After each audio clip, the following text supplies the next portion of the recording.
CM Wayanad relief ഫണ്ടിലേക്ക് പൈസ അയക്കണ്ട എന്ന് പറയുന്നവരോടാണ് പറയാനുള്ളത്. എന്തെങ്കിലും ചെയ്തിട്ടല്ലേ നമുക്ക് പറയാൻ പറ്റൂ, അല്ലേ? ചെയ്യാതെ പറഞ്ഞു കഴിഞ്ഞാൽ നീ എന്തെങ്കിലും ചെയ്തോ എന്ന് ചോദിക്കുമല്ലോ. അവരോടാണ് പറയാനുള്ളത്. എന്നാൽ കഴിയുന്നത് ഞാനും ചെയ്തിട്ടുണ്ട്.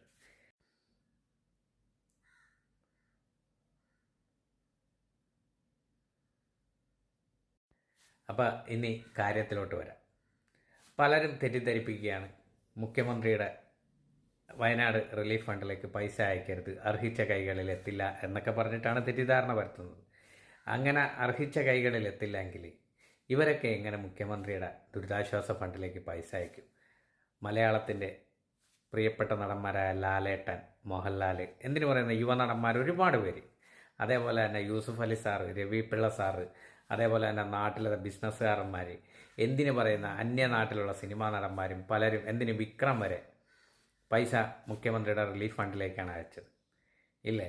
അതെന്തുകൊണ്ടാണ്? അർഹിച്ച കൈകളിൽ എത്തില്ല എന്ന് വിചാരിച്ചുകൊണ്ടാണ്? ഇല്ല, എനിക്ക് തോന്നുന്നു ഇപ്പോഴത്തെ കണക്കും പ്രകാരം 400 കോടിക്ക് മേലെ മുഖ്യമന്ത്രിയുടെ റിലീഫ് ഫണ്ടിലേക്ക് എത്തിയിട്ടുണ്ട് പൈസ. മനസ്സിലായില്ലേ? അത് അർഹിച്ച കൈകളിൽ എത്തും എന്നുള്ള വിശ്വാസം കൊണ്ട് തന്നെയാണ് ഇവരെല്ലാവരും പൈസ അയക്കുന്നത്.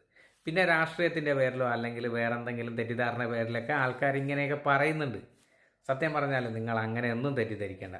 2018 പ്രളയം വന്ന സമയത്ത് നമ്മൾ നമ്മുടെ നാടിനെ അകമഴിഞ്ഞ് സഹായിച്ചു. അത് എത്തേണ്ട കൈകളിൽ തന്നെ സുരക്ഷിതമായിട്ട് എത്തിയിട്ടുമുണ്ട്. പിന്നെ രാഷ്ട്രീയത്തിന് വേണ്ടി എന്തെങ്കിലും നക്കാപ്പിച്ച കിഞ്ഞായൊക്കെ പറയുന്നത് നമ്മൾ നോക്കണ്ട. ഇപ്പം നമ്മുടെ നാടിന് വേണ്ടത് എന്താണോ അതാണ് ചെയ്യേണ്ടത്.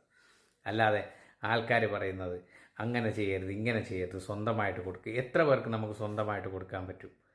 ഇപ്പോൾ നമ്മുടെ എന്താ പറയുക, അഖിൽമാരാരെന്ന് പറയുന്ന അയാൾ പറയുന്നുണ്ട്, മുഖ്യമന്ത്രിയുടെ ഫണ്ടിലേക്ക് ഞാൻ പൈസ കൊടുക്കില്ല, ഞാൻ 3 വീട് വെച്ച് കൊടുക്കുമെന്നാണ് പറയുന്നത്. നല്ല കാര്യം, ചെയ്യട്ടെ. പക്ഷേ അഖിൽമാരെ അത് ചെയ്യണം. ചെയ്തില്ലെങ്കിൽ വിഷയമാണ്. മനസ്സിലായില്ലേ? കാരണം നീ ഭയങ്കര വാചാടിക്കാരനാണ്. ടപ്പ് എന്ന് പറയുന്ന ചങ്ങായിയാണ് നീ. ഇന്നേവരെ പറയുന്ന കാര്യം ഇന്നേവരെ ചെയ്തിട്ടില്ല.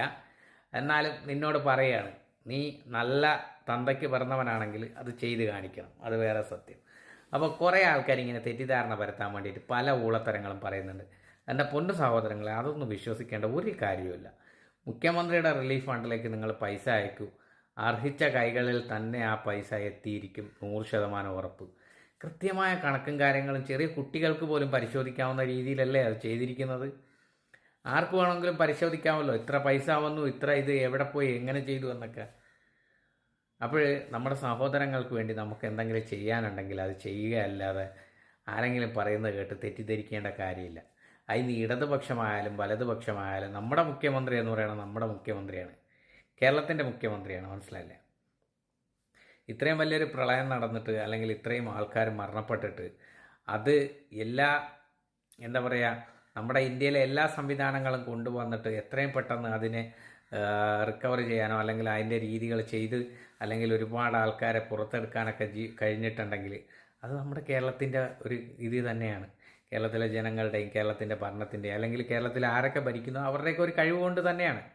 അപ്പോൾ മുഖ്യമന്ത്രിയുടെ റിലീഫ് ഫണ്ടിലേക്ക് പൈസ കൊടുത്താൽ കൃത്യമായി കൈകളിൽ എത്തില്ല എന്ന് പറയുന്നത് തെറ്റിദ്ധാരണയാണ്. കൃത്യമായിട്ടുള്ള കൈകളിൽ തന്നെ എത്തും. എല്ലാവരും മുഖ്യമന്ത്രിയുടെ റിലീഫ് ഫണ്ടിലേക്ക് നമ്മുടെ സഹോദരങ്ങൾക്ക് വേണ്ടിയിട്ട് എല്ലാവരും സഹായിക്കുക. ഇത്രയേ പറയാനുള്ളൂ.